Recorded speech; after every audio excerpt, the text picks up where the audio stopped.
In Bocca. Chats with Gabriele Corcos. Since his humble beginnings launching his highly successful Under the Tuscan Gun YouTube channel, Gabriele has gone on to create Extra Virgin and Extra Virgin Americana on the cooking channel with his lovely, super talented wife, Debi Mazar. He's a very cool guy, into great music, loves to ride, and is a joy to talk to, so let's get into it. Okay, Gabriele, how are you? Right on. Hey, Bertino. Oh, good. Oh, good. And you? Yourself? You good? On the West Coast? I'm good, man. Been busy, surprisingly busy. I've been following what's been happening. So Yeah. I'm happy that you found, a real good outlet, a creative space in this moment, which is, it's good. It's great. I think a lot of people are getting inspired in different ways. I'm sure yourself included, and we'll talk about that. It took me a second. I saw the quarantine coming because I'm always in touch with my friends in Italy.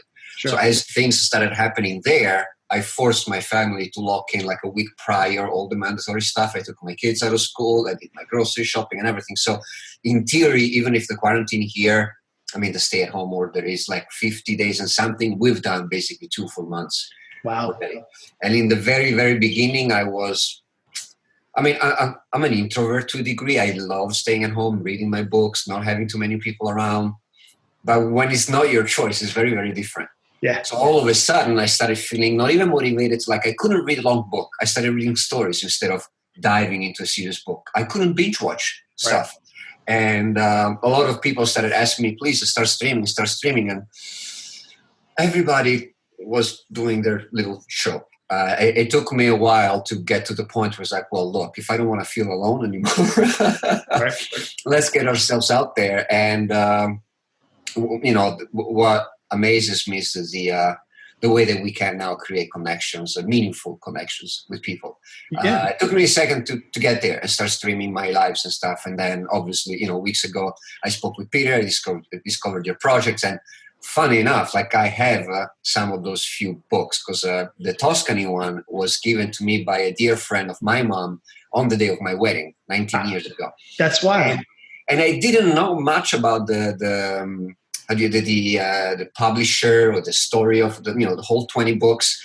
So I received this Tuscan book and it was written in dialect. And, I'm from there. So to me, it was like getting a pamphlet from my own land. I really didn't connect the depth by which this collection truly goes.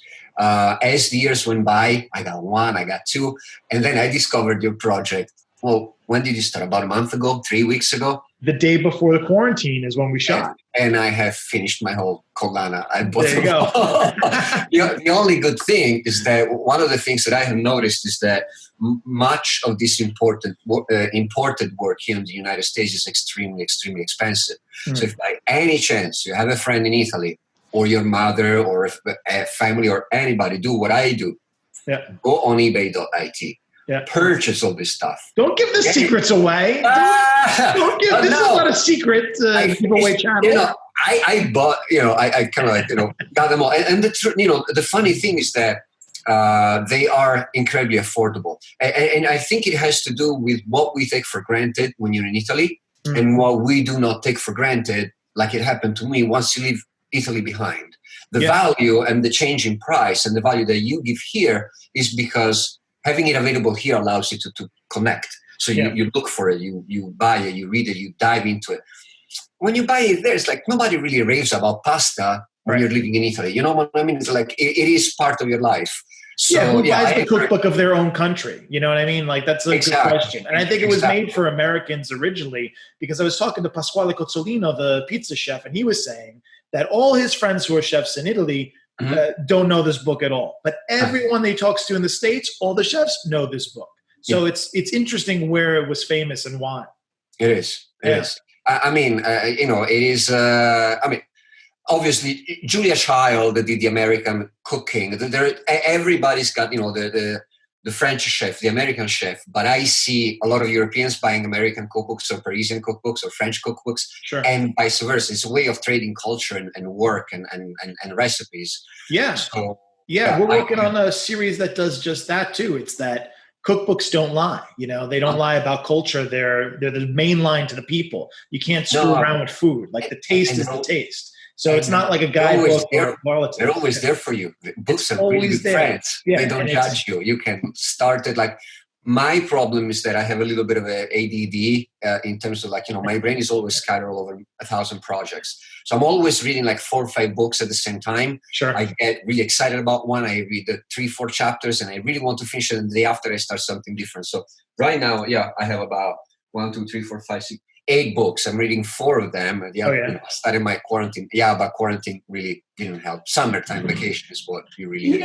You know Trilusa? Yes. My father turned me on this guy. I love him. I've been going deep on him. And eating, of course. Eating the nice carbonara, eating the pasta alla Grecia, and reading Trilusa. Like it's a little Roman. Pasta alla Grecia is one of my big time favorites. I used it a lot in my events, festivals, because it's easy to make as long as you got the right ingredient. Yeah. Finding the right guanciale is really key.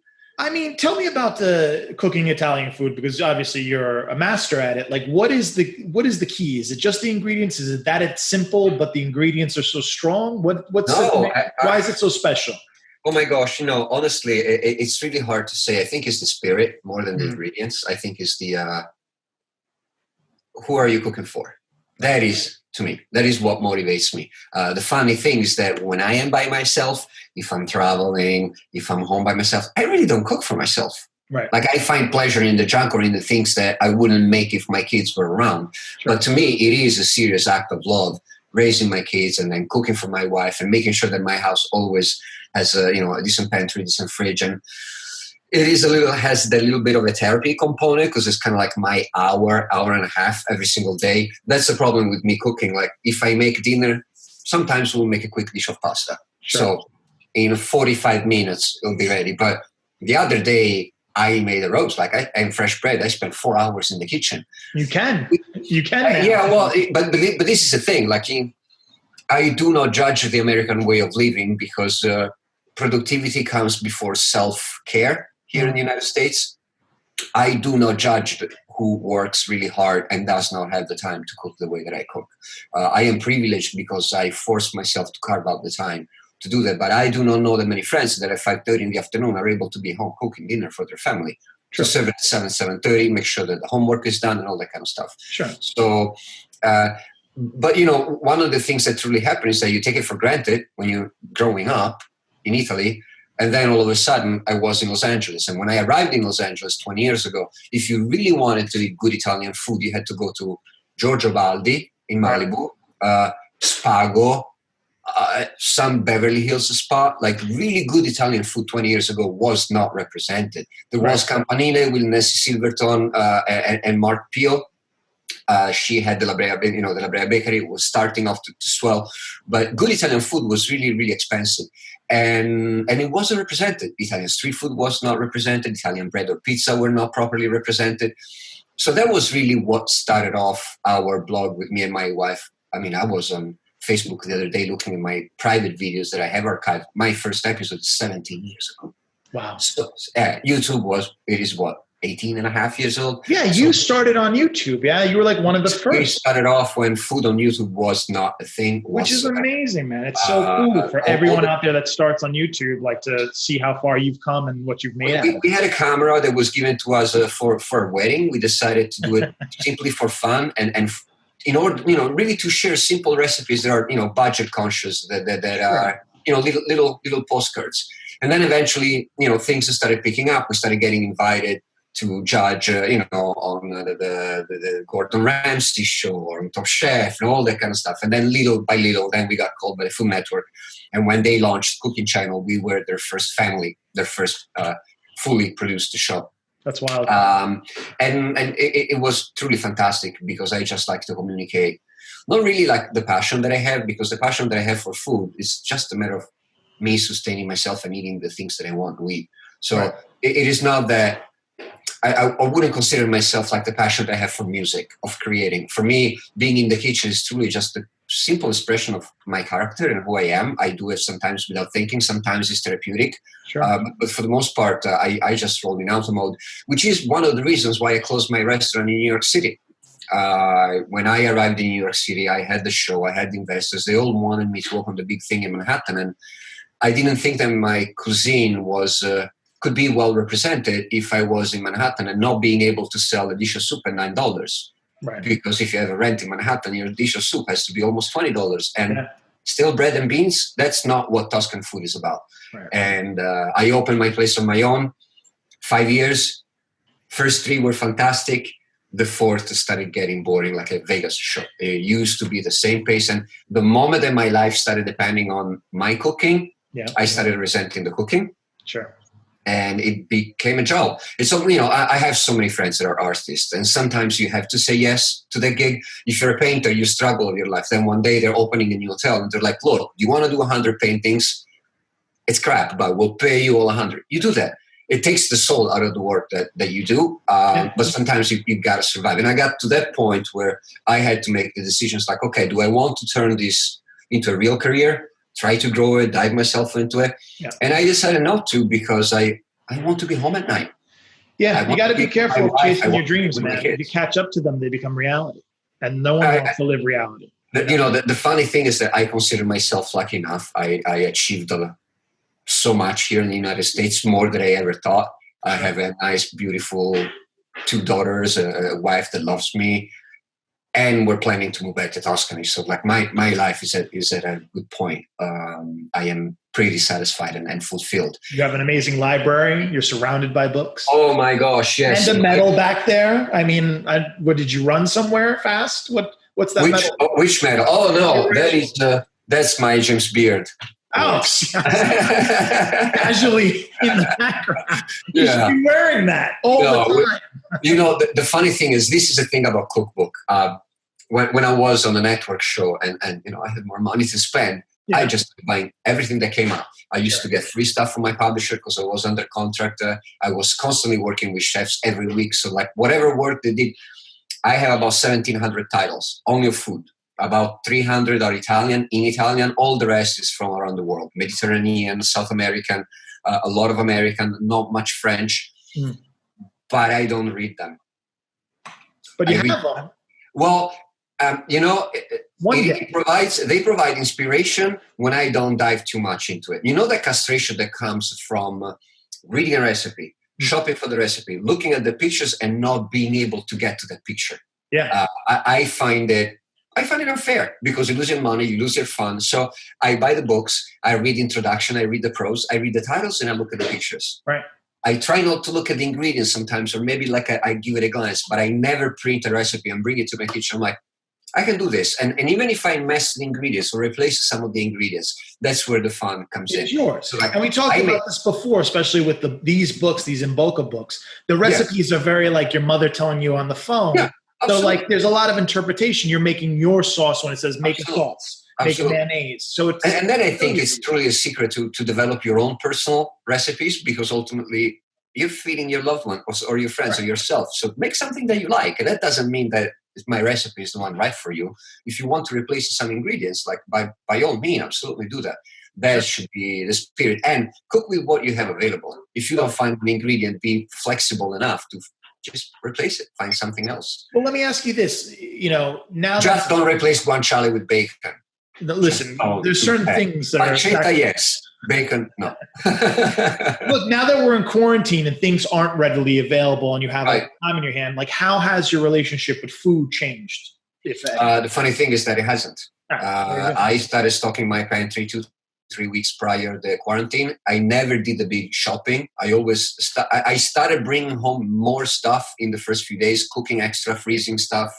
I'm coming to you during the zombie apocalypse. You're prepared, man. Oh man, you have no idea. I am like ready for The Walking Dead. So you had everything stocked up, ready to go, and it was about my computation was that let's have enough for 1 week of fresh food in the fridge. Yeah. 2 months of food between freezer and pantry. Gotcha.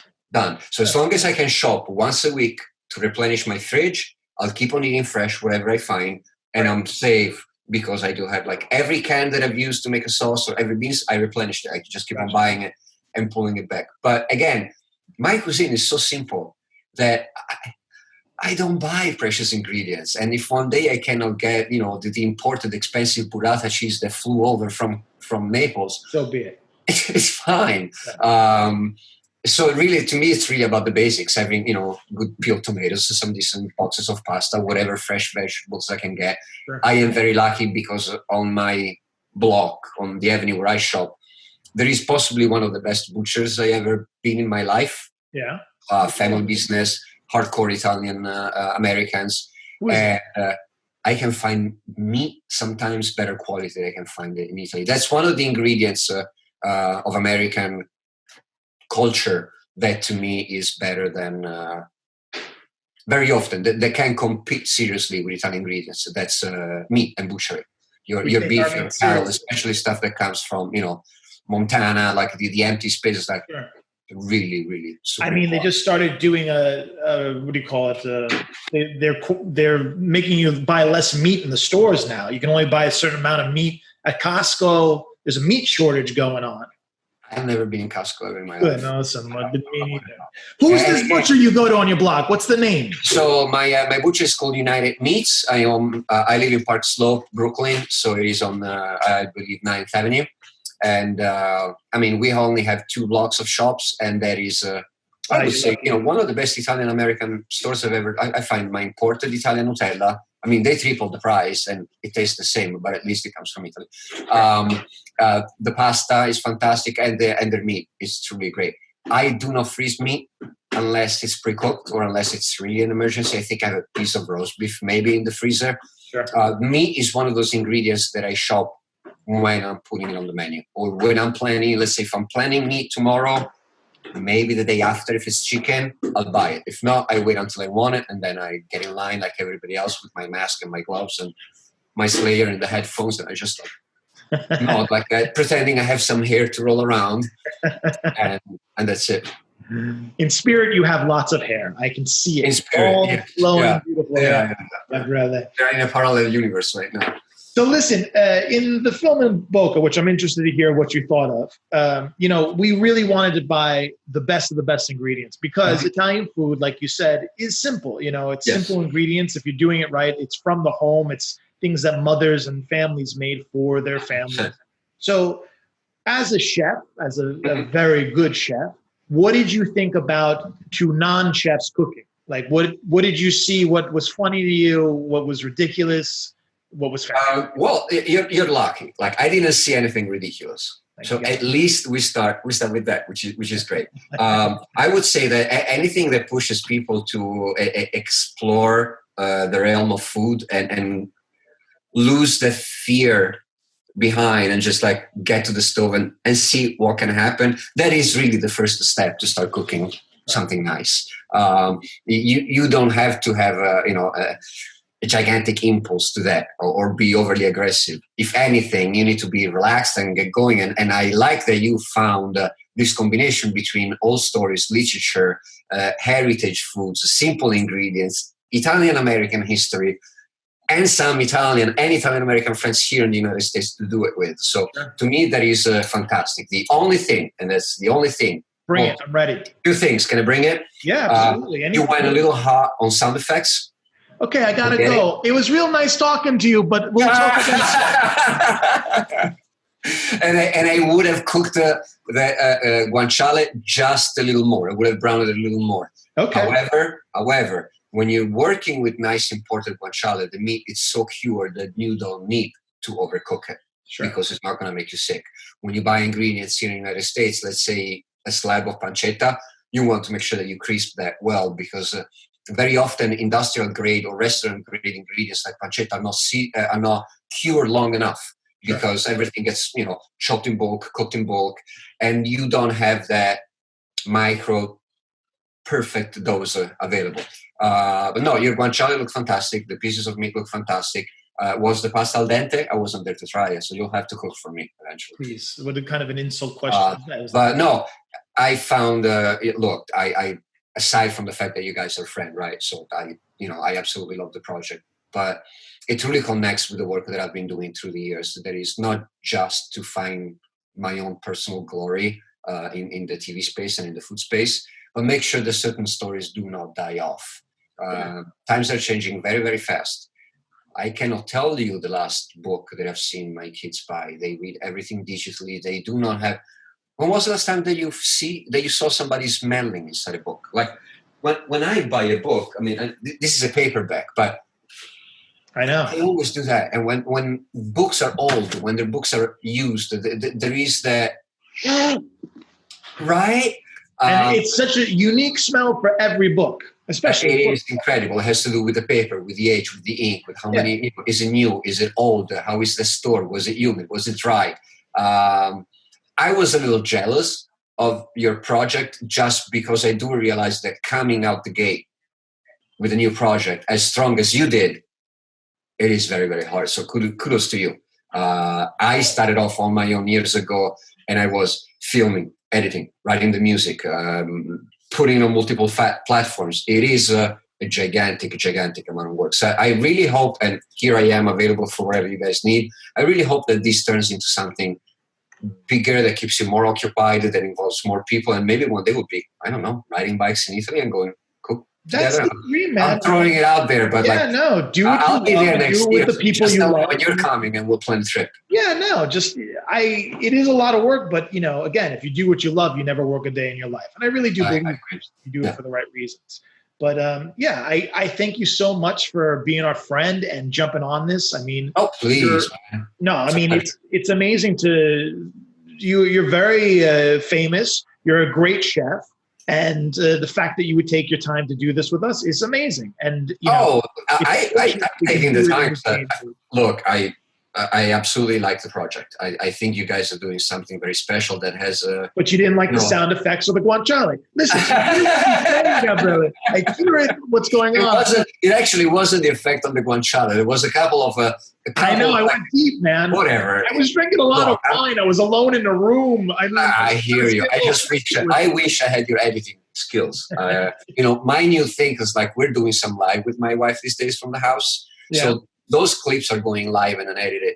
And I do not want to restart editing episodes the way that we used to do it. Yeah. So I'm kind of like trying the ASMR space. So I'm doing all my close-ups in vertical for exclusively phone distribution, but only with ambient noises. That's really funny. No special effect, no nothing.